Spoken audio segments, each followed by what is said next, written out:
When Ish-Bosheth, son of Saul, heard that Abner had died in Hebron, he lost courage, and all Israel became alarmed.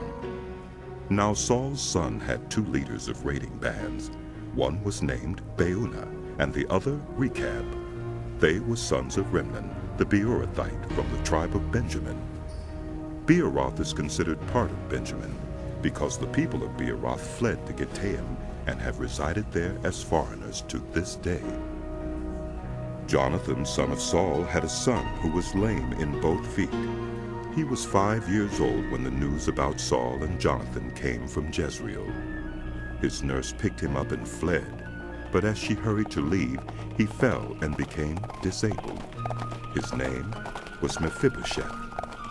Now Recab and Baanah, the sons of Rimmon the Beerothite, set out for the house of Ish-Bosheth, and they arrived there in the heat of the day while he was taking his noonday rest. They went into the inner part of the house as if to get some wheat, and they stabbed him in the stomach. Then Recab and his brother Baanah slipped away. They had gone into the house while he was lying on the bed in his bedroom. After they stabbed and killed him, they cut off his head. Taking it with them, they traveled all night by way of the Arabah. They brought the head of Ish-Bosheth to David at Hebron and said to the king, "Here is the head of Ish-Bosheth, son of Saul, your enemy who tried to take your life. This day the Lord has avenged my lord the king against Saul and his offspring." David answered Recab and his brother Baanah, the sons of Rimmon the Beerothite, "As surely as the Lord lives, who has delivered me out of every trouble.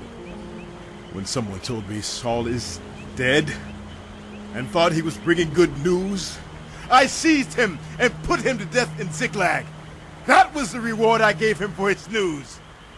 How much more when wicked men have killed an innocent man in his own house and on his own bed?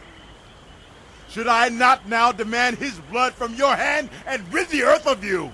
So David gave an order to his men, and they killed them.